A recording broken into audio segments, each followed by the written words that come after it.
बिस्मिल्लाहिर्रहमानिर्रहीम। अस्सलाम वालेकुम नाज़रीन, आज से इमरान खान खुल कर और बराह रास्त आर्मी चीफ जनरल बाजवा को चैलेंज करने वाले हैं और फौज के साथ टकराव की एक फ़ज़ा बनाने की पूरी तैयारी कर ली गई है। और ये पाकिस्तान की तारीख में पहली मरतबा ये हो रहा है। इससे पहले फौजी हुकूमतों को तो चैलेंज किया जाता रहा है। अयूब खां की हुकूमत को चैलेंज किया गया, याहिया खां की हुकूमत को चैलेंज किया गया, उसके बाद ज़िया-उल हक और फिर मुशर्रफ की हुकूमत को चैलेंज किया गया। और परवेज़ मुशर्रफ की बदअमालियों और बदकारियों की वजह से एक ख़ास फ़ज़ा पैदा हुई थी, जिसमें खुद आर्मी को फिर ये हदायतनामा जारी करना पड़ा कि उसके अफसर पब्लिक मकामात पर वर्दी में या अपनी शराख्त के साथ ना जाएं, क्योंकि अवामी रद्द-ए-अमल जो मुशर्रफ के ख़िलाफ़ था वो अलामती तौर पर फ़ौजी अफसरों को निशाना बनाने लगा था। लेकिन ये पहली मरतबा हो रहा है कि इस तरह की फ़ज़ा बनाने का इमरान खान ने फ़ैसला किया है और एक खुल्लम खुल्ला टकराव की फ़ौज के साथ, जबकि वो हुकूमत में नहीं है और सियासत से ख़ुद को अलग कर चुकी है और उसके वाज़ेह ऐलानात भी आ गए हैं। और अभी तक हमें इन हालिया महीनों में फ़ौज की खुली मुदाखलत का कोई सबूत भी नहीं मिला और ना ही ये सबूत पेश कर सके हैं। तो जैसा कि आपको इल्म में है और मैंने भी कल अपने ब्लॉग में बताया था और दूसरे राय से भी आप तक ये बात पहुंची होगी कि कुछ ऑडियो वीडियो टेप्स के हवाले से, और ये तहरीक इंसाफ जाली ऑडियो वीडियो गढ़ने में बहुत माहिर है और इसका कोई ट्वीट और इसका कोई वीडियो और इसकी कोई स्टेटमेंट, कोई बयानिया झूठ से खाली नहीं होता। जिस तरह ये आजकल फिर झूठ बोल रहे हैं कि इमरान खान ने जब हुकूमत छोड़ी तो 22 अरब डॉलर थे ख़जाने में, अब 13 अरब डॉलर रह गए हैं। यानी इन्होंने 11 अरब डॉलर जो है वो मसनूई तौर पर डॉलर की कीमत को इस्तेहकाम देने के लिए, ये रुपये को ऊपर लाने के लिए खर्च किए हैं। ये कितना बड़ा झूठ है, आप दादोशुमार आप कहीं से भी तलाश कर सकते हैं। ये जब इमरान खान गया तो 11 अरब डॉलर का सरमाया था और उसमें पाकिस्तान का सरमाया 3 अरब से भी कम था, बाकी दूसरे मुल्कों का था। और ये जो डॉलर की कीमत बढ़ाने के लिए इन्होंने झूठ बोला है कि ज़र मुबादला के ज़खायर से हर रोज़ 1 अरब डॉलर निकाल कर मार्केट में डाला जा रहा है। तो ये झूठ पिछले हफ्ते के रिकॉर्ड से आपको मालूम हो सकता है कि हुकूमत के शहबाज शरीफ के हुकूमत में आने से पहले ही 3-4 दिन पहले ही डॉलर की कीमत नीचे आना शुरू हो गई थी। तो वो उस वक्त कौन था जो ज़र मुबादला के ज़खायर में से 1 अरब डॉलर रोज़ाना मार्केट में झोंक रहा था? उस वक्त इमरान खान प्राइम मिनिस्टर था, लेकिन उसके हाथ बांधे जा चुके थे, उसके अहकामात पर अमल नहीं हो रहा था और वो जो चोरी ज़र मुबादला के ज़खायर से जो मनी लॉन्ड्रिंग की वारदात डॉलरों के ज़रिए की जा रही थी वो रुक गई थी, इसलिए डॉलर नीचे आया। शहबाज शरीफ को तो अभी ओहदा संभाले चौथा दिन है और डॉलर जो है ये पिछले 8 दिन से नीचे आ रहा है। तो इससे आप अंदाज़ा लगाएं कि ये कितना झूठ बोलते हैं। तो इसी तरह की झूठे सच्चे वीडियो क्लिप, और बदकिस्मती की बात यह है कि तहरीक इंसाफ के हामी हर उस झूठ को सही मान लेते हैं, सच मान लेते हैं जो इमरान खान बोलता है या जो इमरान खान की टीम बोलती है। बराह रास्त टकराव की पहली निशानी तो ये शीरीन मज़ारी के ट्वीट से ज़ाहिर हो गई, जिसमें उन्होंने ISPR के बयान को एब्सर्ड करार दिया है और कहा है कि दरअसल ये फ़ौज थी जिसने परवेज़ खट्टक के ज़रिए इमरान खान से मुलाकात का वक्त मांगा और फिर इस मुलाकात में इन्होंने 3 ऑप्शन दिए कि यानी इस्तीफ़ा दे दो या कौमी अपने नए इलेक्शन करा दो या अदम एतमाद का सामना करो। यानी फ़ौज के बयान को यकसर झूठ करार दे दिया गया है। और अच्छा, फ़ौज ने ये जो मौक़िफ़ इख्तियार किया है कि इमरान खान ही की तरफ से दरख्वास्त आई थी कि अपोजिशन के साथ मेरी डील करा दी जाए, तो ये फ़ौज ने पहली मरतबा नहीं कहा। ये तकरीबन 2-2.5 हफ्ते पहले भी फ़ौज की तरफ से ये बयान आ चुका है कि अपोजिशन से बातचीत की दरख्वास्त थी, ये इमरान खान ने खुद फ़ौज से मिलकर की थी और वज़ीर-ए-आज़म हाउस की तरफ से ये पैगाम मिला था कि अपोजिशन के साथ मेरी सालसी करवा दी जाए। और हमने अपोजिशन से रब्ता किया, लेकिन अपोजिशन ने इन तीनों तजावीज़ को मुस्तरद कर दिया, चुनांचे बातचीत ख़त्म हो गई। ये बात भी ऑन द रिकॉर्ड है। लेकिन अब ये जो करने जा रहा है, ये जलसों में जनरल बाजवा को बराह रास्त ललकारेगा और उन पर इल्ज़ाम लगाएगा और कुछ दूसरे अहम ओहदेदारों पर भी इल्ज़ाम लगाएगा कि कब, कहाँ, कौन, किससे मिला और इस मुलाकात में क्या तय हुआ। कुछ तस्वीरें, कुछ वीडियो क्लिप, कुछ ऑडियो क्लिप, और इसके साथ ही एक नफसियाती फ़ज़ा बनाने के लिए इसके तमाम सोशल मीडिया को मुतहर्रिक कर दिया गया है और नजूमियों को बुला कर प्रोग्रामों में उनसे ये बात करवाई जा रही है कि जनरल बाजवा सख्त खतरे में हैं। ये एक नफसियाती हथकंडा है। हालांकि इन नजूमियों के अगर आप पुराने वीडियो क्लिप देख लें तो उनकी सारी बातें गलत साबित हुई हैं। मसलन इन्हीं नजूमियों ने कहा था कि इमरान खान को 2028 तक कोई ख़तरा नहीं है। इन नजूमियों का जो बुनियादी दावा था वही गलत साबित हो गया। और सोशल मीडिया के जिन अकाउंट्स से ये फ़ौज के ख़िलाफ़ मुहिम चलाई जा रही है उनका सुराग भी लगाया जा चुका है और उनमें से 200 भारत में हैं और इसका ताल्लुक वो फॉरेन फंडिंग केस से निकलता है। तो फिर आप समझ जाइए कि इस टकराव के पीछे मुहर्रिकात क्या हैं और वही मुल्क को तबाह करने का एजेंडा जिसके बारे में मैं मुसलसल 1.5 साल से ये अर्ज़ गुज़ाश्त करता रहा हूँ कि इमरान खान का एजेंडा जो फाइनल एजेंडा है वो पाकिस्तान को ख़त्म करना है, पाकिस्तान को तबाह करना है और ये उसी तरफ जा रहा है। ये टकराव कितना खौफनाक होगा, इस बारे में जो मेरा अंदाज़ा है वो ये है कि ये टकराव ख़तरनाक नहीं होगा मुल्क के लिए, क्योंकि इस टकराव को रोक दिया जाएगा। और नाज़रीन मैं आपको ये इत्तला दे दूँ कि सोशल मीडिया पर जो कुछ बका जा रहा है फ़ौज के ख़िलाफ़, अदलिया के ख़िलाफ़, पाकिस्तान के दूसरे इदारों के ख़िलाफ़, उनका सुराग एक अहम प्राइम इंटेलिजेंस इदारे ने लगा लिया है। पूरी तहकीकात कर ली गई है कि कहाँ से ये अहकामात आ रहे हैं, कहाँ से फिर ये डिस्ट्रीब्यूशन हो रही है, कहाँ से, यानी पूरे नेटवर्क का उन्होंने पता चला लिया है और ये तहकीकात उनकी तकरीबन मुकम्मल हो गई है। 1 आध दिन में इसको हतमी शक्ल दे दी जाएगी और उसके बाद फिर ये टकराव की फ़ज़ा को देखते हुए उसकी शिद्दत को या जो भी जिस मरहले पर भी होगी उसके हिसाब से ये तय किया जाएगा कि इन फाइंडिंग्स को पब्लिक करना है या नहीं करना। ये बात तय है कि अगर सरकारी तौर पर इनको पब्लिक ना किया गया नताइज को, तो सरकारी ज़राए के हवाले से ये ख़बर ज़रूर मीडिया तक पहुँचा दी जाएगी। जिस तरह के इन इदारों की एक स्ट्रेटजी होती है ख़ास कि पहले मरहले पर ये बराह रास्त कोई बयान नहीं देते, बल्कि ज़राए के हवाले से ख़बर मुतल्लिका एंकर पर्सन को, बड़े एडिटरों को और सहाफ़ियों को, कालम नगारों को, तजिया कारों को, ये हर एक को नहीं, चंद एक को ये इतला दे दी जाती है और वो अपने अपने ज़राए से, अपने अपने मीडियम से इस खबर को नशर कर देते हैं। तो ये एक बहुत बड़ी डेवलपमेंट है जिसमें ये इमरान खान का शिकंजा कसा जाएगा और इमरान खान का शिकंजा कई तरफ से कसा जाने का आगाज़ हो गया है। फॉरेन फंडिंग केस की जो हाई कोर्ट ने फैसला दिया था कि इलेक्शन कमीशन इसको 1 महीने के अंदर अंदर निपटाए और फैसला सुना दे, तो उसके लिए पेश रफ्त अब ये हुई है कि इलेक्शन कमीशन अब रोज़ाना की बुनियादों पर इस केस की समाअत करेगा और नाजरीन हर रोज़ आपको एक नया इंकशाफ इस समाअत के दौरान मिलेगा। और ये PTI जो है ये बहुत ज़्यादा परेशान है, चुनांचे इसने काउंटर प्रोपेगेंडा ये शुरू किया है कि ये तहरीक इंसाफ को नेस्तो नाबूद करने के लिए ये साजिश की गई। यानी ये एक ऐसा केस जो 14 साल से चल रहा है और जिसका फैसला नहीं होने में आ रहा, अब जब फैसला नज़दीक आने लगा है तो ये कहा गया है कि ये साजिश है। 14 साल पहले क्या ये साजिश भी अमेरिका ने ही की थी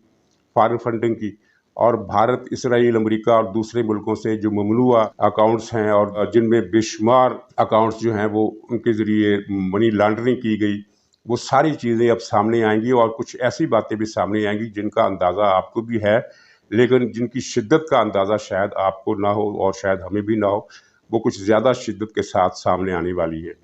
और 1 महीने की तारीख में आज से पहला दिन हो गया, पीछे 29 दिन रह गए और मेरा ख्याल है कि 29 दिन से पहले ही ये फैसला आ जाएगा। तीसरी तरफ वज़ीर-ए-आज़म शहबाज शरीफ ने अब बतौर अपोजिशन लीडर या बतौर सरबराह मुस्लिम लीग नहीं बल्कि बतौर वज़ीर-ए-आज़म इस इल्ज़ाम की, इस इंकशाफ की तस्दीक कर दी है कि इमरान खान ने तोशा खाने से जो तोहफे लिए उनको दुबई की मार्केट में बेचा गया करोड़ों रुपए के हिसाब में। उनमें एक हार भी शामिल है, उनमें एक घड़ी भी शामिल है, उनमें दूसरे तहाइफ भी शामिल हैं। लेकिन शहबाज शरीफ ने उस 350 तोले सोने का जिक्र नहीं किया जो एक साहब की तरफ से मौसूल हुए थे पाकिस्तान को, इमरान खान वो भी चोरी करके बेचकर खा गया। और न ही उन्होंने उस हार का तज़किरा किया जिसकी मालियत 10 करोड़ से ज़्यादा बताई जाती है और जो मलक रियाज ने एक सौदे में कमीशन नहीं बल्कि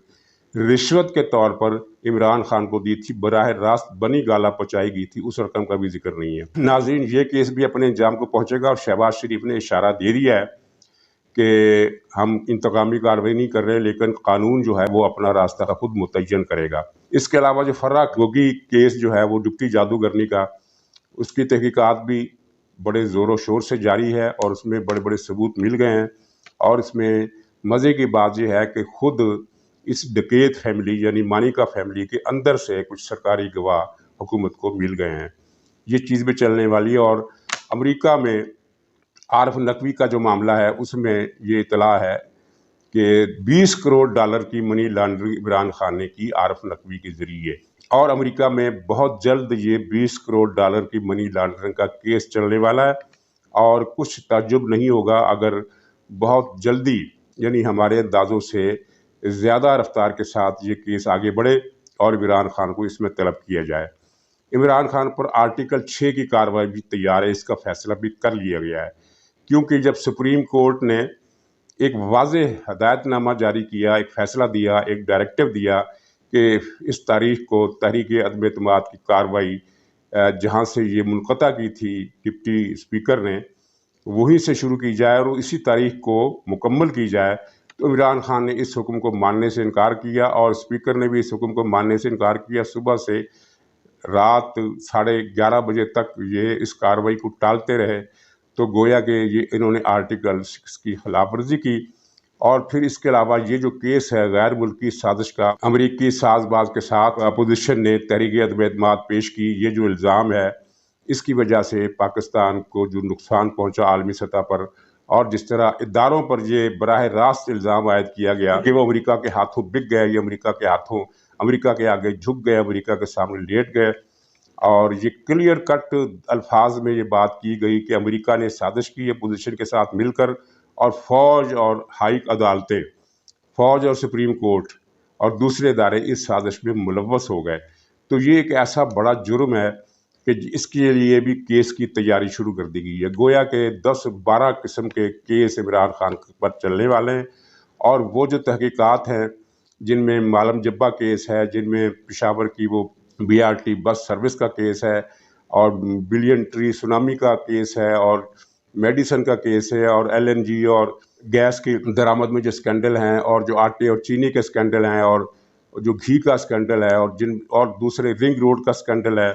اور پنجاب میں جو کچھ کیا جاتا رہا وہ اسکینڈل ہے، وہ سارے اسکینڈل بھی رفتہ رفتہ ان کی تفتیش آگے بڑھے گی اور پرتیں کھلے گی، اور پتہ چلے گا کہ یہ عمران خان کس بھیانک اور ناقابل یقین حد تک کرپٹ انسان تھا، بے ایمان انسان تھا، بددیانت انسان تھا، اور کس طرح اس نے اس قوم کو بے رحمی سے لوٹا، ادارے برباد کیے، اور عوام کی زندگی اس نے تلخ کر دی، معیشت کو تباہی کے آخری کنارے پر لے گیا، تاکہ یہ معیشت کو اٹھنے میں بھی 10 سال کا عرصہ لگ جائے۔ اور واقعتاً اس وقت پاکستان کی معیشت اس حال میں ہے کہ اب اس کو اگر سنبھالا مل جائے تو یہ ایک کرامت ہوگی۔ بہرحال یہ اسحاق ڈار کے ذمے یہ ڈیوٹی دے دی گئی ہے کہ وہ بجٹ بنا رہے ہیں، اور بجٹ میں اس چیز کا خیال رکھیں گے کہ وہ پاکستان کی معیشت کو کس طرح مزید زوال پذیر ہونے سے روکیں۔ اور اس سلسلے میں کچھ اچھی خبریں بھی آ رہی ہیں، مثلاً چین کی طرف سے سی پیک کے حوالے سے بہت اچھی خبریں آ رہی ہیں۔ یہ سی پیک بہت جلد، بلکہ انہی دنوں میں اس کی تعمیر نو تو نہیں کہنا چاہیے، یعنی وقفے کے بعد عصر نو اس کا جو کام شروع ہو جائے گا، اور جہاں سے یہ رکا تھا وہیں سے شروع ہو جائے گا۔ سعودی عرب سے کوئی اچھی خبریں آ رہی ہیں، اور یہ واقعتاً اچھی خبریں ہیں، یہ کوئی وہ خوش گمانی یا ذاتی خواہشات پر مبنی بات نہیں ہے کہ اللہ بھلا کرے گا۔ اللہ تو یقیناً بھلا کرتا ہے، لیکن انسان کی کوشش کے بغیر اللہ بھلا نہیں کرتا، انسان کو کچھ ہمت کرنی پڑتی ہے۔ تو اس سلسلے میں کچھ چیزیں بار بار ثابت ہو رہی ہیں، کچھ دوست ملک جو ہیں وہ پاکستان کے اس مشکل ترین وقت میں مدد کرنے آگے بڑھ رہے ہیں، لیکن اس ساری فضا میں جو یہ مرحلہ اچانک آ پڑا ہے وہ ہے فوج کا عوام کے ساتھ ٹکراؤ کا ایک گھناؤنا منصوبہ، جو میرا اندازہ ہے، خواہش کی بات نہیں میں کر رہا، خواہش تو میری بھی یہی ہوگی، آپ کی بھی یہی ہوگی کہ یہ ٹکراؤ نہ ہو، میں اندازے کی بات کر رہا ہوں کہ یہ ٹکراؤ نہیں ہو سکے گا، اور اس کو یہ ساری کوششیں الٹی پڑ جائیں گی۔ اور یہ جنرل باجوہ کو ذاتی طور پر ہٹ کر رہا ہے، تو اس کا خیال ہے کہ وہ انہیں آئسولیٹ کر کے استعفیٰ دینے پر مجبور کر دے گا، یا فوج میں کچھ ایسے حالات پیدا کر دے گا کہ وہ کو کر دے اور جنرل باجوہ کو ہٹا دے۔ تو ایسا اس لیے ممکن نہیں ہے کہ اس معاملے میں جنرل باجوہ اکیلے نہیں ہیں، وہ فوج کی پوری ہائی کمان جو ہے وہ اس بارے میں یکسو ہے، اور فوج کی طرف سے جو اشارے مل رہے ہیں وہ سیاسی نہیں ہیں، لیکن وہ اس بارے میں بالکل کلیئر ہیں کہ اگر اداروں سے ٹکراؤ کی